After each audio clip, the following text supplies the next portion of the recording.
வணக்க மக்களே, மீண்டும் உங்களை சந்திப்பதில் பெருமகிழ்ச்சி.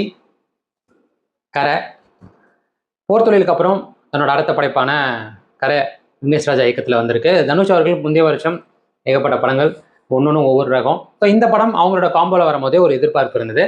ஸோ அந்த எதிர்பார்ப்பை பூர்த்தி செஞ்சுதா இல்லையா அப்படின்றத ஃபுல் வீடியோவில் பார்க்கலாம். ஸோ கரை படத்தோட ஆன்லைன் என்னன்னு பார்த்தீங்க அப்படின்னா, சின்ன வயசுலேயே வீட்டை விட்டு அப்பா கிட்ட காசு திருட்டு ஓடி போகிற ஹீரோ சூழ்நிலை காரணம் அதுக்கப்புறம் திருடன் ஆகிறாரு. காலப்போக்கில் திருட்டெல்லாம் விட்டுட்டு தான் லவ் பண்ண கல்யாணம் பண்ணிட்டு சந்தோஷமா வரலான்னு ஒரு கடைசி திருட்டில் ஈடுபடும் போது அங்கே போலீஸ் கிட்ட மாட்டிக்கிறார். பட் அதுக்கப்புறம் போலீஸ் பண்ற சில விஷயங்களை தெரிஞ்சுக்கிட்டு அவர் அங்கேருந்து தப்பிச்சு போய் வேற ஒரு ஊர்ல காதலி கல்யாணம் பண்ணிட்டு சந்தோஷமா வாழ்றாரு. பட் அந்த வாழ்ற வாழ்க்கை அவருக்கு நிம்மதியா இல்லை. ஏன்னா தன்னை நம்பி வந்த பொண்ணு சந்தோஷமா தெரிஞ்சதுக்கு அப்புறம் ஒரு தொழில் தொடங்கலாம் அப்படின்னு லோன் வாங்க போறாரு. லோன் வாங்க போன இடத்துல ஷூரிட்டிக்காக ஒரு இடத்த கேட்குறாங்க. என்ன பண்ணலாம் அப்படின்னு யோசிக்கிறப்போ சின்ன வயசுல எல்லாத்தையும் விட்டுட்டு ஓடி வந்த இடத்தையும் நோக்கி திருப்பி போகலாம், அப்பா கிட்டே போகலாம் அப்படின்னு நினைச்சிட்டு அங்கே வராரு. வந்துட்டு அந்த இடத்த எப்படியாவது வித்துட்டு பணமாக்கலாம்னு நினைச்சு இல்லை லோன் வாங்கலாம்னு நினைச்சு வந்த மனுஷனுக்கு அங்கே ஒரு அதிர்ச்சி காத்திருக்கு. ஏன்னா அந்த இடத்த ஆல்ரெடி அவங்க அப்பா பேங்க்ல வச்சு டிராக்டர் வாங்கிறாரு. பட் அதுக்கப்புறம் அந்த சூழ்நிலைகள் அந்த டிராக்டருக்கான இஎம்ஐ அவர் திருப்பி செலுத்த முடியாதனால அந்த இடத்த மொத்தமாக ஜப்தி பண்ணணும்னு பேங்க் சொல்லுது. அவர் மட்டும் இல்லை, மொத்தம் ஊருமே அந்த பேங்க் கிட்ட கடன் வாங்கியிருக்காங்க. ஏன்னா அவர் கடன் வாங்க வச்சிருக்காங்க. ஸோ இதெல்லாம் தெரிஞ்சுக்கிட்ட ஹீரோ எப்படியாவது இந்த இடத்த வித்துட்டு அப்பா கிட்ட கடனை அடிச்சுட்டு நம்மளும் வாங்கிட்டு போகலாம்னு நினைக்கிறது அவர் நினைச்ச மாதிரி நடக்கல. ஏன்னா அடுத்தடுத்த சம்பவங்கள் அவங்க அப்பாவோட உயிரை பறிக்குது. அதுக்கு அடுத்தடுத்து வர நடக்கிற சம்பவங்கள் மறுபடியும் அவரை திருட்டு தொழிலை நோக்கி நகர்த்துது. அவர் மறுபடியும் திருநாரா, அவங்க அப்பாவோட இடத்த மீட்டாரா, அது ஊர் மக்களோட பிரச்சனையை தீர்த்தாரா அப்படின்ற பல விஷயங்கள் ரொம்பவே ரியலிஸ்டிக்கா பல முடிச்சுகளோட டைரக்டர் நம்பர் சொல்லியிருக்காரு. ஸோ எனக்கு இந்த படத்துல என்ன பிடிச்சிருந்தது அப்படின்றதுலேருந்து போயிடலாம். ஃபர்ஸ்ட் திங் எனக்கு இந்த படத்தோட மேக்கிங். போர் தொழிலே பார்த்தீங்க அப்படின்னா அந்த ப்ரெசன்டேஷன் அந்த மேக்கிங்கும் வேற மாதிரி இருக்கும். வேற ஒரு உலகத்துக்குள்ள நம்ம கொண்டு போன மாதிரி இருக்கும். ரொம்பவே பிரமாதமா இருக்கும். கேரக்டர் ஹேண்டலிங்காக இருக்கட்டும், அதை ப்ரெசென்ட் பண்ண விதமாக இருக்கட்டும், ரொம்பவே நல்லா இருந்தது. இந்த படத்துலையும் அதே தான். அது விக்னேஷ் ராஜா அவரோட ஸ்டைலையுமே திருப்பி கொடுத்துருக்காரு. ஸோ ரொம்பவே நல்லா இருந்தது, பிரமாதமா இருந்தது. ஏன்னா இந்த படம் 1990s நடக்கிற மாதிரி காட்டியிருக்காங்க. அதுக்கு ரொம்பவே ஜஸ்டிஃபை பண்ணியிருக்காங்க. ரெண்டாவது இந்த படத்தோட கேரக்டர்ஸ் கேஸ்டிங்.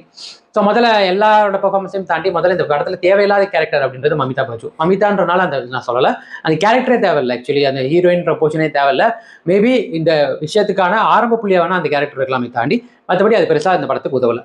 அதுக்கடுத்து வழக்கம் போல தனுஷ் நடிப்புக்கு அவர் பேர் போனவர். அவர் நடிப்புக்கெல்லாம் நம்ம தனியாக சொல்லணும்னு அவசியம் இல்லை. ஸோ ரொம்பவே நல்லா நடிச்சிருக்காரு, பிரமாதப்படுத்திருக்காரு. அசுரனா இருக்கட்டும், கர்ணனா இருக்கட்டும், அந்த படங்களில் ஒரு விதமான பேட்டர்ல அந்த ரோல் இருக்கும். அதே மாதிரி தான் இந்த படத்துலையும். அதுக்கடுத்து கே.எஸ். ரவிக்குமார் சார் ரொம்ப நாள் கழிச்சு ஒரு ஆக்டராக பார்க்குறோம். கொஞ்ச நேரம் தான் வந்தாலும் ஸ்க்ரீன் பிரிசன்ஸ் பிரமாதப்படுத்தியிருந்தாரு. அதுவும் எமோஷன் சைடு நிறைய இடத்துல கலங்க வச்சிருப்பாருன்னே சொல்லலாம். அதுக்கடுத்து எம்.எஸ். பாஸ்கர் சார், கருணாஸ்லாம் ரொம்பவே நல்லா பண்ணியிருந்தாங்க. எம்.எஸ். பாஸ்கர் சாரோட மேக்கோர்லாம் எம்.எஸ். பாஸ்கர் சாரா அப்படின்றத நம்மளுக்கு கேள்வி கேட்குற மாதிரி இருந்தது. அதை தாண்டி மற்ற கதாபாத்திரம் ரொம்ப நல்லா இருந்தது. ஸோ வில்லன்றது இதில் 2 பேர், சுராஜ் அண்ட் ஜெயராமன். 2 பேருமே அவங்களோட வேலையை சிறப்பாக பண்ணியிருந்தாங்க. இதுக்கு முந்தைய படங்களெல்லாம் கம்பேர் பண்ணாமல் இந்த படத்தில் அவங்க பெர்ஃபார்மன்ஸ் எப்படி இருக்குன்னு பார்த்தா ரொம்ப நல்லா இருந்தது. ஸோ கேரக்டர் வைஸ் இது எல்லாமே நல்லா இருந்தது. மூணாவது எனக்கு இந்த படத்தோட இசை, ஜிவி பிரகாஷ். பாடல்கள் அப்படின்னு வரும்போது தனுஷ் அண்ட் ஜிவி காம்போல பாடல்கள் எப்பவுமே படம் வரதுக்கு முன்னாடி ஒரு பெரிய ரீச் இருக்கும், ரொம்ப நல்லா இருக்கும். பட் இந்த படத்தில் அது மிஸ் ஆச்சு.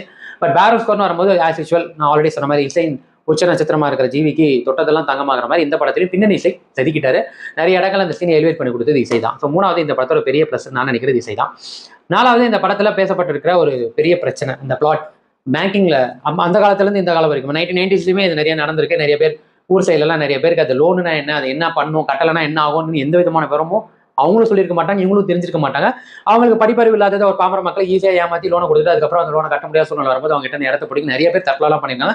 இது 1990லேருந்து தொடர்ந்து நடந்துகிட்டே தான் இருக்கு. இப்போ இந்த விவசாயிகளுக்கும் இந்த பேங்குக்கும் நடக்கிற இந்த ஒரு போராட்டம் இருக்குல்ல, இது இன்னுமே நடந்துட்டு தான் இருக்கு. ஸோ அதை பேசின விதம் ரொம்பவே நல்லா இருந்தது. அந்த பிளாட்டை எடுத்துக்கிட்டு அதை கொஞ்சம் ஒரு சினிமாவா நம்மளுக்கு ஒரு சில இடங்களை புரிய வைக்கிறதுக்கு அவங்க பண்ண முயற்சிகள் நல்லா இருந்தது.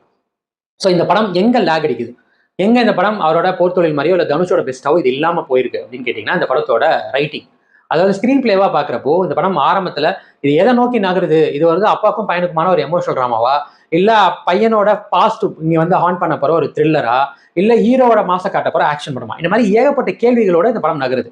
ஸோ அப்பாவுக்கும் பையனுக்குமான அந்த எமோஷனல் ட்ராமாலாம் வரும்போது நிறைய பேருக்கு ஒரு தொய்வு தான் ஏற்படுது. யூஸ்வலாக அந்த மாதிரி விஷயங்கள் செகண்ட் ஹாஃப்ல வரும். ஸோ ஆல்ரெடி ஃபர்ஸ்ட் ஆஃப் ஃபுல்லாக அவங்களை ஒரு என்கேஜிங்காக ஒரு விஷயத்தை பண்ணிட்டு ஆடியன்ஸை உட்கார வச்சுட்டு செகண்ட் ஹாஃப்ல இந்த விஷயங்கள்லாம் வரும்போது அவங்க ஆல்ரெடி ரெடியாக இருப்பாங்க. பட் இந்த படத்தில் அது கொஞ்சம் அப்படியே மாற்றி ஃபர்ஸ்ட் ஹாஃப்லேயே வரனால அங்கேயே தொய்வாயிடுது. செகண்ட் ஹாஃப்ல இது என்ன பண்ண போறாரு அப்படின்னு நினைக்கிறப்போ கொடுக்குற ஹைப்புக்கு ஏதோ ஒன்று நடக்க போகுதுன்னா மறுபடியும் அங்கே ஒரு ஃபெயிலியர் தான் சந்திக்கிறார். மறுபடியும் பார்த்து சட்டத்தை பார்த்து ஓடிக்கிட்டே இருக்கிற ஒரு கேரக்டர் தான். சட்டப்படி பண்றது தப்பா இருந்தாலும் படமா பார்க்குறப்ப ஹீரோ ஓடிக்கிட்டே இருக்கிறது அங்கேயுமே நம்மளுக்கு ஒரு பெரிய டிசப்பாயின்மெண்ட் தான். ஸோ ப்ரீ கிளைமேக்ஸ்ல நடக்கிறது, அடுத்தடுத்து நடக்கிற விஷயங்கள் அந்த படம் ஃபுல்லா அவர் பிளான் பண்ணி யோசிச்சு பண்ண விஷயத்த ஜஸ்ட் லைக் தட் அவரோட துணிச்சல்னாலே அவரோட கோவத்தினாலே கடகடன் பண்றது படத்துக்கு ஓகே. பட் அதுலேயுமே நிறைய இடங்கள்ல லாஜிக்கலாக யோசிக்கிறப்போ இது எப்படா பாசிபிள் அப்படின்ற கேள்வி எழும்புது. ஸோ ஒரு பேட்டர்னை நீங்கள் ஜஸ்டிஃபை பண்ண போறீங்க அப்படின்னா அதுக்கான ரைட்டிங் ப்ராப்பராக இருக்கும். ஸோ அது இல்லாதது ஒரு பெரிய குறையாக நான் பார்க்குறேன். மோர் ஓவர் விக்னேஷ் ராஜா அப்படின்னும் போது இயக்குனருக்காக படம் பார்க்க வரவங்க போர்த்துல கண்டிப்பாக மைண்டில் வச்சுட்டு தான் வருவாங்க. நீங்கள் அதே மாதிரி படத்தை திருப்பி ரிட்டர்ன் பண்ணணும், அதே திருப்பி நீங்கள் ரிப்பீட் பண்ணணும்னு அவசியம் இல்லை. பட் ஸ்டில் அதுலேருந்து நீங்கள் எப்படி வித்தியாசப்படுறீங்க, அந்த கதையமைப்போட இந்த கதையை எப்படி நீங்கள் வந்து அதை விட இதை எப்படி பெஸ்ட்டாக கொடுக்க போறீங்கன்ற எண்ணம் எல்லாருக்குமே இருக்கும். அந்த வகையில் எனக்கு இது ஒரு பெரிய டேரக்டர் பாயிண்ட் ஆஃப் வியூ இது ஒரு பெரிய டிசப்பாயின்மெண்ட் தான். ஸோ எனக்கு இந்த ரைட்டிங்கில் பெரும் பிரச்சனையாக இருந்தது. மோரோவர் நிறைய விஷயங்களை ஜஸ்டிஃபை பண்ணி இதை நியாயப்படுத்த முயற்சி பண்ணியிருக்காங்க. ஆப்வியஸ்லி எந்த பக்கம் தப்புன்றதுமே அதை இன்னும் தெளிவாக ஸ்ட்ராங்காக பேசியிருக்கலாம். ஸோ அது மக்கள்கிட்டயா இல்லை பேங்கிங் கிட்டயா, இது எங்கே நடக்குது, சிஸ்டமில் எதாவது பிரச்சனை, எதையுமே அவங்க ஸ்ட்ராங்காக பேசியிருக்கலாம். அதையுமே பேச மறுக்கப்பட்டிருக்காங்க. இது கிட்டத்தட்ட ஒரு ராபின்ஹுட் கதை மாதிரி கடைசியில் முடிச்சிட்டாங்க. ஸோ எனக்கு அதில் பெரிய உடன்பாடு கிடையாது. ஸோ ஓவராலாக கரை ஒதுங்குச்சா இல்லை கரை சேர்ந்துச்சா அப்படின்னு கேட்டிங்கன்னா, என்ன பொறுத்த வரைக்கும் ரெண்டுத்துக்கும் நடுவில் இல்லாமல் கரைக்கு வராமே இந்த படம் அங்கேயே நடுவில் தங்கிருச்சுன்னு தான் நான் நினைக்கிறேன். எனக்கு ஓவராலாக கரை எந்த அளவுக்கு எக்ஸைட்டிங்காக ஒரு ஃபுல்ஃபில்லிங்காக என்டர்டெய்னிங்காக இருந்தது பார்த்தீங்கன்னா 100க்கு வந்து நான் 55 கொடுப்பேன்.